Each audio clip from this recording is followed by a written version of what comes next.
My entitled in-laws secretly built their massive dream home on the acreage my grandfather left me. When my husband defended their blatant theft, I smiled, called my attorney, and prepared a trap that would ruin them completely. Before we continue today's story, we have an urgent announcement to make. Due to technical issues, we are pivoting towards another channel. Please subscribe to our new channel, Kin and Karma. You can find the link in the video description, the pinned comment, and the collaboration tag on this video. Make sure to switch over now so you don't miss out. Thank you for your support. Now back to the story. The fever broke on a Tuesday, leaving me a hollowed-out shell of myself, sweating through the sheets of our city apartment. I had been battling a vicious strain of pneumonia for 3 weeks. My chest felt tight, my throat felt like shattered glass, and my energy was entirely depleted. My husband, William, had been absent for most of it. He claimed he needed to spend his days out at his parents' suburban house to help them organize their garage and figure out their retirement downsizing.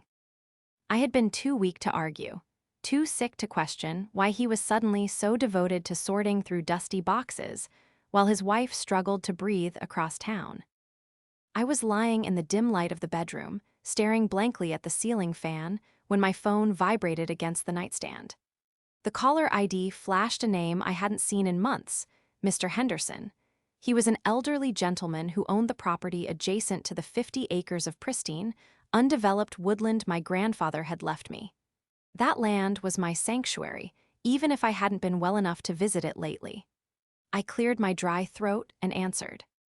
"Hello, Mr. Henderson," I rasped, my voice barely above a whisper. "Caroline, is that you? You sound terrible, dear." His gruff, familiar voice crackled through the speaker. "Listen, I didn't want to bother you, but I figured I had to call. Is there a reason you didn't tell me about the massive development project going on next door?" I frowned, pushing myself up against the pillows, a wave of dizziness washing over me. "Development project? What do you mean? The land is untouched. It's a protected trust." There was a heavy pause on the other end of the line. "Caroline, they've been running logging trucks down the access road for 2 weeks. Yesterday, a concrete mixer went through. I went over to the property line this morning. There is a massive, poured foundation right in the middle of the eastern clearing. A huge house is going up." My blood ran cold. The chill had nothing to do with the lingering illness. Who is building it?" "I asked the foreman," Mr. Henderson said gently. "He said the owners hired them, a nice older couple, said their names were Jaden and Delilah." The phone slipped from my sweaty palm, landing softly on the duvet. Jaden and Delilah, William's parents. I couldn't breathe. It wasn't the pneumonia suffocating me this time, it was the crushing weight of utter betrayal. My husband wasn't helping them organize a garage. He was covering for them while they illegally bulldozed the only piece of my family history I had left. The betrayal gnawed at my bones, a sickness far deeper than the one in my lungs. The hours that followed were a blur of agonizing physical pain and terrifying mental clarity. I forced myself out of bed. My legs trembled under my weight as I dragged myself to the bathroom sink, splashing cold water on my pale, sickly face. The reflection staring back at me looked fragile, but behind the dark circles under my eyes, a spark of absolute fury was igniting. I didn't call William, I waited for him. He walked through the front door around 7 in the evening, smelling faintly of sawdust and expensive takeout. He dropped his keys on the counter with a loud clatter and sighed dramatically, playing the part of the exhausted son. "Hey," he called out, not even coming into the bedroom to check on me. "Traffic was a nightmare. My parents are driving me crazy. Mom can't decide what to do with the patio furniture." I walked out of the bedroom, leaning heavily against the doorframe for support. I stared at him. "How is the foundation looking, William?" He froze. He was in the middle of taking off his jacket, and his arms stopped midair. The color completely drained from his face, leaving him looking pasty and terrified. He slowly lowered his arms and tried to force a laugh, but it sounded like a dying engine. "Foundation? What are you talking about, Caroline? You must still have a fever." "Don't lie to me," I said, my voice dangerously calm, devoid of any warmth. Mr. Henderson called. He saw the logging trucks. He saw the concrete. He spoke to the foreman who told him Jaden and Delilah are building a house on my grandfather's land. William swallowed hard, his eyes darting around the room looking for an escape, when he realized there wasn't one. His posture shifted from guilty to defensive. It was a transformation I had seen many times, but never directed at something this massive. "Look, Caroline, you're overreacting," he stammered, taking a step toward me, his hands raised in a placating gesture. "They were going to surprise you. They knew you wanted to do something with that land eventually. They're just improving it. They're using their own retirement savings to build a beautiful family estate where we can all spend time together. You should be thanking them. They're increasing the property value."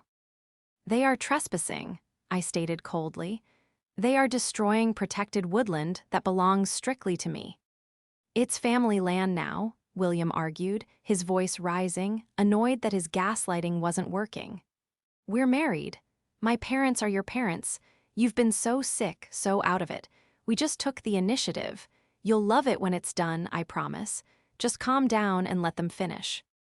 He turned away from me, dismissing my anger as if I were a child throwing a tantrum, and walked into the kitchen to grab a beer. He genuinely believed that because I was weak, because I was traditionally the peacekeeper in our marriage, I would simply roll over and accept this monumental violation. I watched him crack open the bottle, a cold, calculating calm settling over my racing heart. They thought I was just an ailing wife they could steamroll, but they had forgotten one crucial thing. To understand the depth of this violation, you have to understand what I gave up for William. When we met in our late 20s, I was already establishing myself as an architect, working 80-hour weeks to build my career. William was a struggling freelance illustrator drowning in credit card debt. I loved him, so I paid off his debts. I supported us entirely for 4 years while he found his artistic voice. I sacrificed my savings, my free time, and my peace of mind to ensure he felt secure. The only thing I kept entirely for myself was the 50 acres. My grandfather, a stern but deeply loving man who taught me how to read blueprints and respect the earth, left it to me in an ironclad trust before he passed. It was my sanctuary, the place I intended to build a small, eco-friendly cabin one day. Jaden and Delilah always hated that land. From the moment I met my in-laws, they made my skin crawl.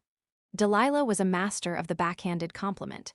She was impeccably dressed, her hair permanently sprayed into a stiff helmet, always wearing too much expensive perfume. She would look around our modest apartment and say things like, "It's so quaint how you tolerate living in such a cramped space, Caroline.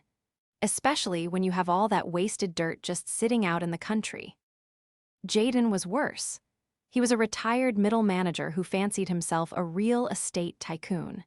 He was loud, pompous, and entirely self-serving.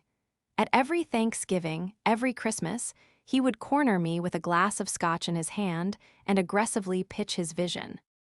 "You're sitting on a gold mine, little lady," he would boom, tapping his finger on the table.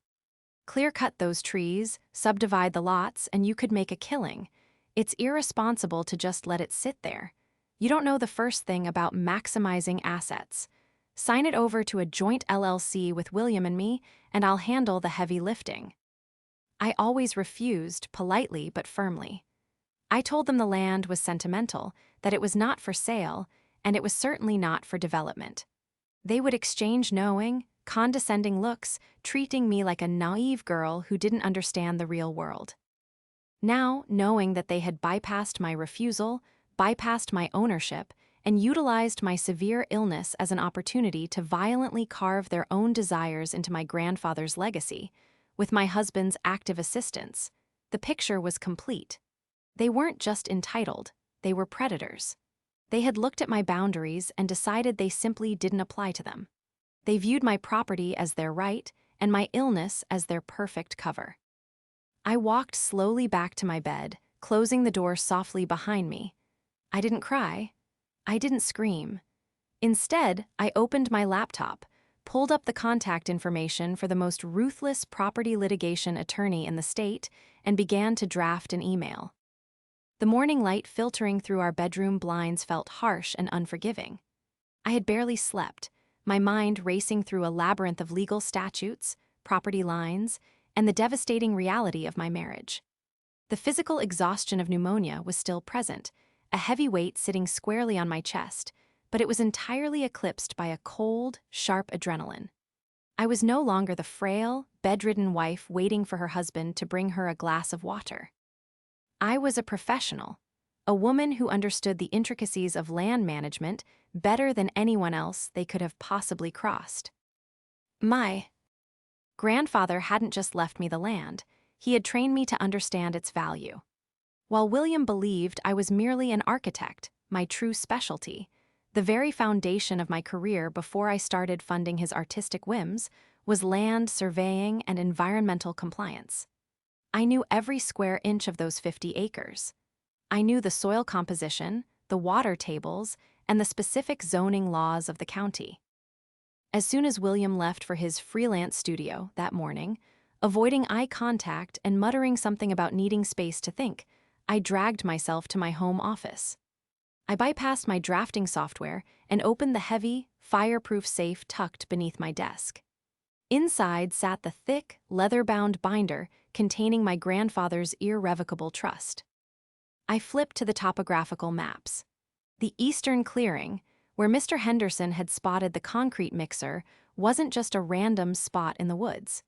It was a designated wetland conservation zone. My grandfather and I had spent 2 years lobbying the county to place a strict environmental easement on that specific parcel to protect the runoff into the private lake. Building a residential structure there wasn't just frowned upon. It was a severe violation of state environmental laws, carrying massive daily fines and mandatory demolition orders at the owner's expense. Jaden and Delilah had picked the absolute worst, most illegal spot on the entire 50 acres to pour their unpermitted foundation. And because the land was in a trust that required my notarized signature for absolutely any modification, any permits they claimed to have were either entirely fabricated or obtained through blatant fraud. This was my trap. They thought they were stealing empty dirt. Instead, they had cemented themselves into a federal environmental crime. At 9:00 a.m. sharp, my laptop chimed with an incoming video call. It was Marcus Sterling, a property litigation attorney known throughout the city for dismantling corporate land grabs.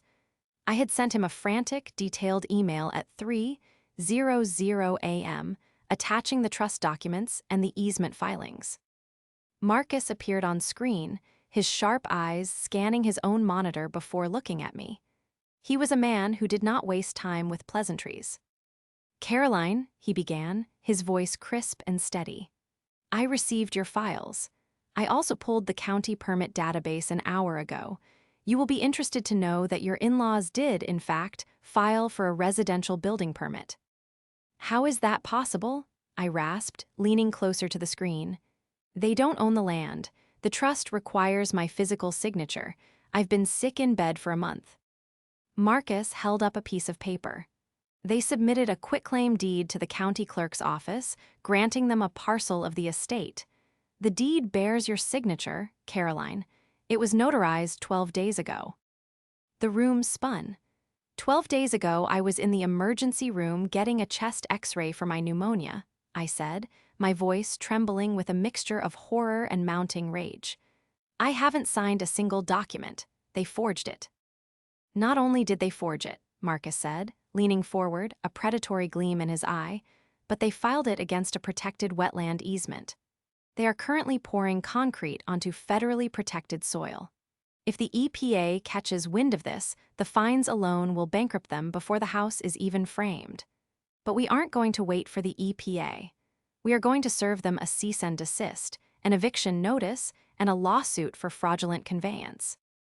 "Do it," I said, not hesitating for a single second. "Draft it immediately. I want them off my grandfather's land by the end of the week." "I will have the injunction filed by noon," Marcus replied. "But I need you to understand something, Caroline. When people like this are cornered, they do not apologize. They escalate. You need to be prepared for the fallout, especially concerning your husband. If he is complicit in the forgery, he goes down with them. He made his choice when he lied to my face, I said, the absolute truth of the statement settling heavily into my bones.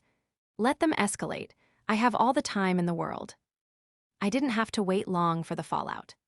By Thursday afternoon, the county sheriff had delivered the formal cease and desist and the immediate stop work order to the construction site, stapling the bright orange notices directly to the wooden framing that had just started going up.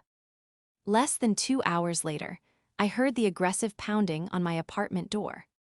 I was sitting in the living room, a cup of herbal tea growing cold in my hands. I took a slow, deep breath, smoothing down my sweater. I walked to the door and unlocked it. Jaden and Delilah didn't wait for an invitation. They barged past me into the narrow hallway, bringing with them the overwhelming scent of Delilah's floral perfume and Jaden's stressed sweat.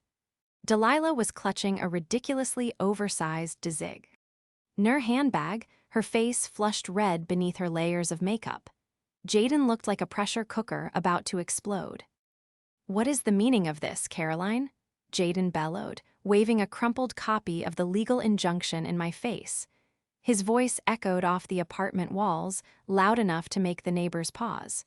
"Have you completely lost your mind? You sent the police to our property." "My property, Jaden," I corrected him quietly, closing the door behind them so they couldn't make a scene in the hallway. "And I didn't send the police. I sent an officer of the court to enforce my legal rights." Delilah scoffed, crossing her arms over her chest, trying to look imposing in our small living room. "Oh, stop being so dramatic, Caroline. We knew you were sick, so we took the initiative. We are building a legacy. We are increasing the value of that useless, overgrown dirt. You should be down on your knees thanking us for managing your assets while you lie around feeling sorry for yourself." "Managing my assets?" I repeated, my voice dropping an octave, completely devoid of the polite deference I had shown them for years. I walked over to the coffee table and picked up a folder Marcus had couriered to me that morning. "Is that what you call forging my signature on a quitclaim deed?" The color instantly drained from Jaden's face. His bluster faltered for a fraction of a second, his mouth opening and closing like a fish suffocating on dry land. Delilah's eyes darted nervously toward her husband, the confident facade cracking instantly. I don't know what you're talking about," Jaden stammered, his voice suddenly lacking its usual booming authority. "William handled the paperwork. He said you gave verbal consent. We have a legal right." "You have nothing," I interrupted, taking a step toward them, forcing them to back up against the entryway wall. "Verbal consent does not override an irrevocable trust, and it certainly does not allow you to forge my signature and get it fraudulently notarized by your golfing buddy down at the bank. I have a time-stamped hospital record proving I was strapped to a respiratory machine the day that deed was allegedly signed." "Now listen here, little lady," Jaden growled, trying to regain his footing by resorting to his old intimidation tactics. He pointed a thick, shaking finger at my face. "We have already sunk $300,000 into that foundation and the contractor deposits. That is our retirement money. We aren't going anywhere. We will tie you up in court for decades. We will sue you for the construction costs, for the improvements made to the land, for emotional distress." "You can't sue someone for improvements made while committing a felony, Jaden," I said, a cold smile finally touching my lips. "But that isn't even the best part." I pulled out the topographical map Marcus had annotated and held it up so they could see the bright red lines drawn across the eastern clearing. "You didn't just build on my land. You built squarely in the middle of a federally protected wetland conservation easement," I explained, watching their eyes widen as the words registered. "Even if I wanted to give you that land, which I do not, you cannot legally build a structure there. The county has already been notified of the environmental violation. By tomorrow, the EPA will be involved. The fines for pouring concrete into a protected watershed start at $10,000 a day. And since your names are on the fraudulent permits, those fines go directly to you." Delilah let out a high-pitched gasp, clutching her designer bag to her chest as if it could protect her. You set us up. You knew we were building there and you waited. I didn't set you up, Delilah, I said calmly, opening the front door and gesturing for them to leave. You dug your own grave. I'm just the one who refuses to be buried in it. Now get out of my apartment before I call the police for trespassing. Again. The fallout from my confrontation with Jaden and Delilah was swift and chaotic. They didn't retreat. They doubled down, thrashing like animals caught in a snare. They hired a bottom-feeding defense attorney who immediately filed a countersuit against me for $300,000, claiming unjust enrichment, arguing that their illegal, unpermitted concrete slab had somehow magically increased the value of my protected wetlands. But the real escalation came from William. 2 days after I threw his parents out, William burst into the apartment, his face pale, his hair disheveled. He looked as though he hadn't slept in a week. He practically threw his laptop onto the kitchen counter. "Caroline, you have to stop this," he pleaded, his voice cracking with panic. He ran his hands through his hair, pacing the length of the kitchen. "My dad just called. The county sent them a notice of violation. They're demanding the foundation be ripped out by the end of the month, and they've frozen my parents. Bank accounts pending an investigation into the forged notary stamp. You are going to send my father to prison." I sat at the kitchen island, meticulously reviewing a stack of financial disclosures Marcus had managed to subpoena in record time. I didn't look up immediately. I let the silence stretch, forcing William to sit with the reality of what his family had done. "I am not sending your father anywhere, William," I said evenly, turning a page. "Your father's actions are sending him to prison. I am merely refusing to be the victim of his fraud." "They're my family, Caroline," he shouted, slamming his hand against the counter, shaking the fruit bowl. "They made a mistake. They were just trying to build a place for us. You can't just destroy them over some trees and a stupid piece of paper. Call your lawyer. Tell him to drop the injunction. We can work this out. We can pay the fines together." I finally looked up at him. The man I had supported for 4 years, the man whose debts I had cleared, was standing before me demanding that I empty my own pockets to save the people who had tried to steal my inheritance while I was deathly ill. The last shred of love I held for him withered and turned to ash right then and there. "We are not paying anything together, William," I said, my voice dangerously soft. I slid one of the financial documents across the granite countertop toward him. "Because your parents didn't just use their retirement savings. Did you even bother to ask where they got $300,000 in cash to pay the contractors up front?" William frowned, looking down at the document. "My dad said he cashed in his 401k. "Your dad lied," I replied. "Your dad doesn't have a 401k. He lost most of his retirement in a bad day trading scheme 5 years ago. This document is a loan origination form from a high-interest private lender." William picked up the paper, his eyes scanning the dense text. His breathing hitched. "What is this?" "Read the collateral line, William," I instructed coldly. I watched as his eyes scanned down to the bottom of the page. I watched as the color completely vanished from his lips. I watched his entire world crumble in real time. They used my studio," William whispered, his hands beginning to shake violently. "They put a lien on my freelance business. They used my business credit line as a guarantor for a $300,000 construction loan." "Yes, they did," I confirmed, standing up from the stool. "And because the county has frozen their assets and halted the build, they have defaulted on the very first payment. That private lender is going to seize your business, William. Your parents didn't just try to steal my future. They actively destroyed yours to get what they wanted." William collapsed into one of the kitchen chairs, burying his face in his hands. He was hyperventilating, the reality of his parents' profound, calculated betrayal finally shattering the illusion he had defended for his entire life. He had been so busy protecting them from my boundaries that he hadn't realized they were actively stripping him of everything he owned. "Oh my God," he sobbed into his hands. "What have they done? What do I do, Caroline? Please, you have to help me fix this." I am fixing this, William, I said, gathering my paperwork and walking toward my home office, leaving him alone in the kitchen with the ruins of his misplaced loyalty. I'm fixing it for myself. You are going to have to figure out how to survive your own family. The stage was set. The investigation had uncovered every lie, every forged document, and every stolen dollar. There was nowhere left for Jaden and Delilah to hide, and their final desperate attempt to sue me was about to blow up in their faces in the most spectacular, public way imaginable. The county courthouse annex, where the court-mandated mediation was scheduled to take place, was a cold, sterile building that smelled faintly of floor wax and stale coffee. I arrived 30 minutes early, dressed in a sharp, tailored charcoal suit that I hadn't worn since before the pneumonia took hold of me. I was still physically recovering, my breaths were shallow, and I leaned slightly on an umbrella for support, but mentally, I had never been stronger. My attorney, Marcus Sterling, walked beside me, carrying a thick, expandable leather briefcase that contained the absolute destruction of Jaden and Delilah's entire fabricated lives. We entered conference room B.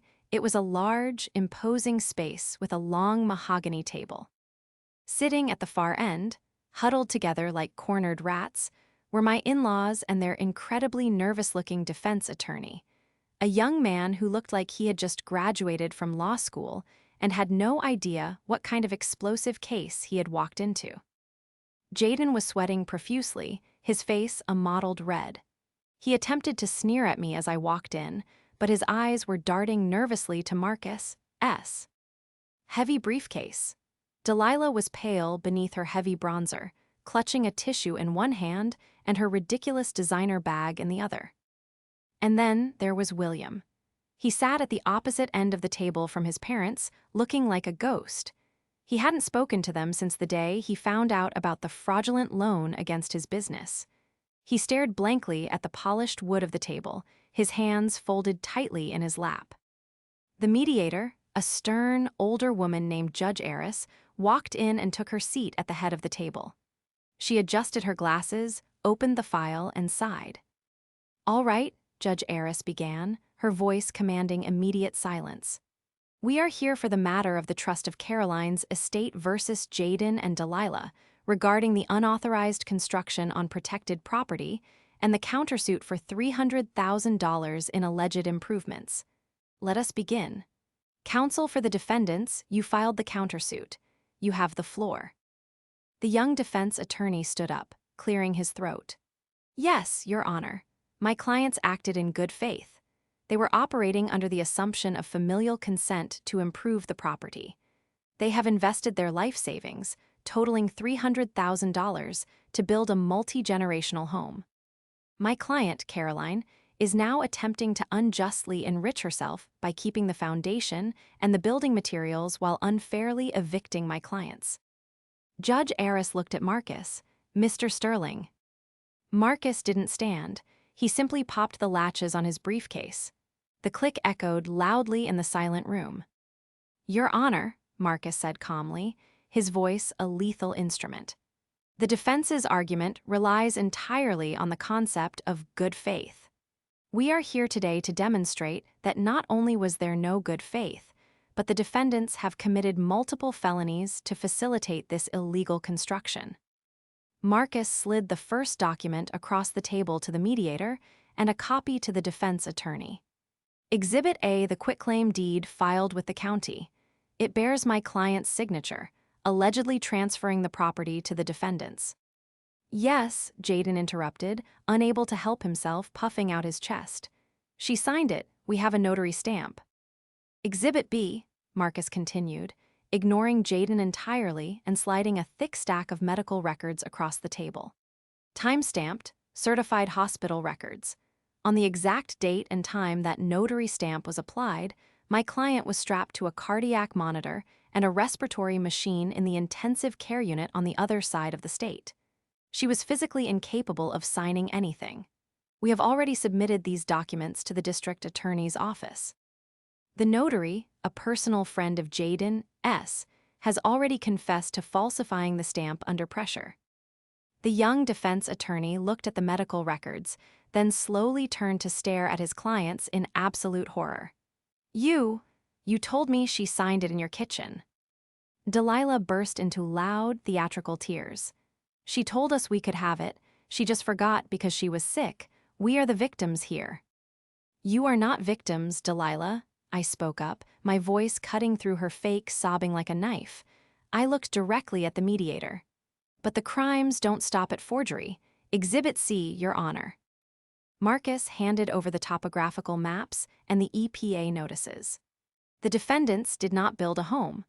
They poured $300,000 worth of industrial concrete directly into a federally protected wetland conservation easement. The county has issued a mandatory demolition order. The Environmental Protection Agency has formally assessed fines of $10,000 a day for the ecological damage. Judge Eris's eyes widened as she read the EPA notice. She looked at Jaden with undisguised disgust.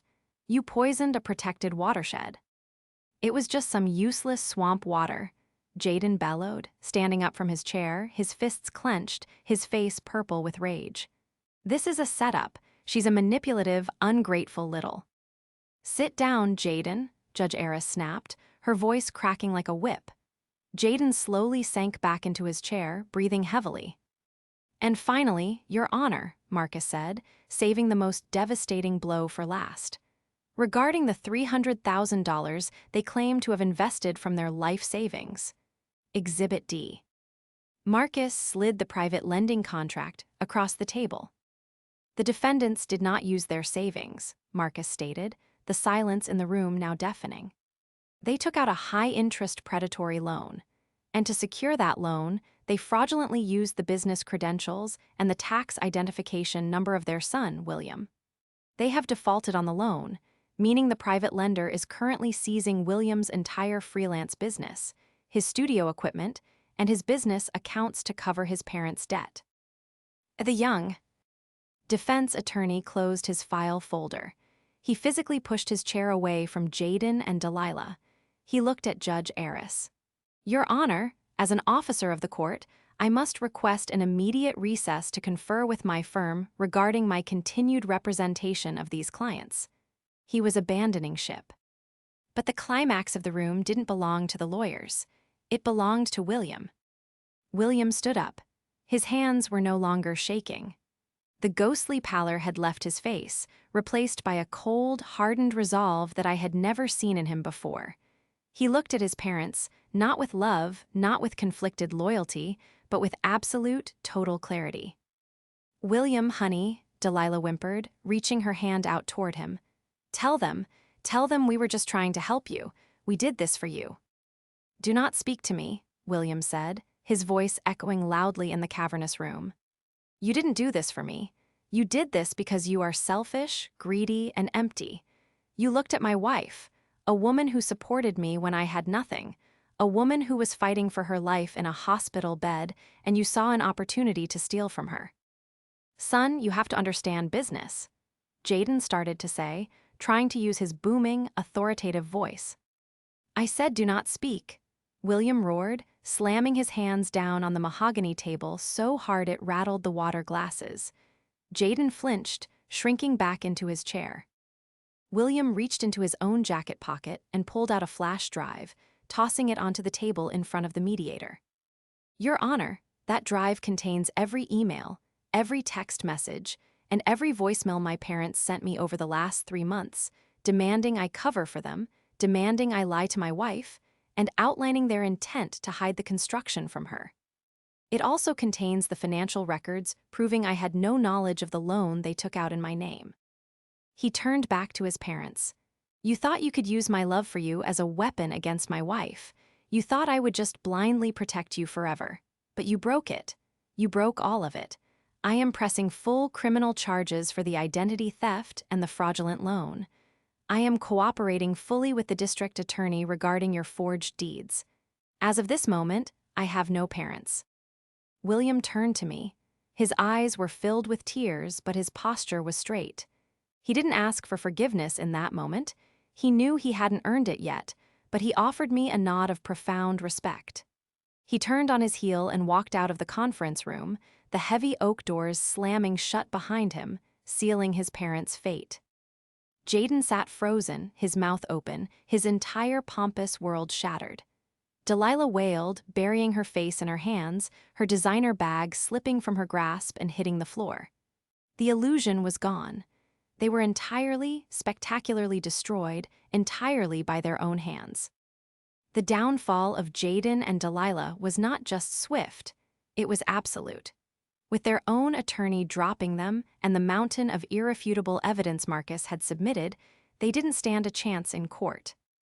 Within a week of the mediation, the district attorney formally indicted both of them on multiple counts of forgery, fraud, and identity theft. Because they had crossed state lines to secure the fraudulent notary, the charges carried severe mandatory minimums. Financially, they were ruined before the trial even began. The private lender seized everything they owned to cover the defaulted loan they had fraudulently taken out in William's name. Their suburban home, the expensive patio furniture Delilah obsessed over, Jaden's luxury cars, all of it was liquidated. They were forced to move into a tiny, dilapidated, one-bedroom rental apartment on the outskirts of the city. The social exile was perhaps the most painful part for Delilah. The details of their crimes became public record. They were immediately expelled from their country club. Their friends stopped returning their calls. They became pariahs, known only as the entitled in-laws who tried to rob their sick daughter-in-law and ruin their own son in the process. The EPA did not show them any mercy, either. The daily fines had accumulated to a staggering amount. As part of their plea deal to avoid maximum prison time, Jaden and Delilah were forced to surrender the last of their liquidated assets to pay for the ecological remediation of my land. It took 3 months, but using my professional network of land surveyors and environmental contractors, we systematically undid the damage. I hired a specialized demolition crew to come in and jackhammer the illegal concrete foundation into dust. We carefully removed the debris, brought in fresh, nutrient-rich topsoil, and began the slow, beautiful process of replanting native flora, restoring the wetlands to the sanctuary my grandfather had intended. Through it all, William and I navigated a complex, painful path toward healing. I hadn't immediately taken him back. He had moved into a small apartment of his own while I recovered in hours. We started intense couples counseling, and more importantly, he started individual therapy to dismantle the decades of manipulation he had endured from his parents. It was a long road. He had to take full responsibility for his cowardice, for lying to me, and for allowing his parents to violate my boundaries for so long. But the man who emerged from that therapy was not the passive, easily swayed boy I had married. He was grounded, fiercely protective, and deeply remorseful. The day he stood up in that mediation room and chose me over his abusers was the foundation upon which we slowly began to rebuild our marriage. Forgiveness wasn't a single event. It was a daily choice. And as I watched him work tirelessly to rebuild his freelance business from the ground up without taking a single dime from me, I knew we were going to make it. A year after the fever had broken, I stood in the middle of the eastern clearing on my 50 acres. The air was crisp, smelling of pine needles and damp earth.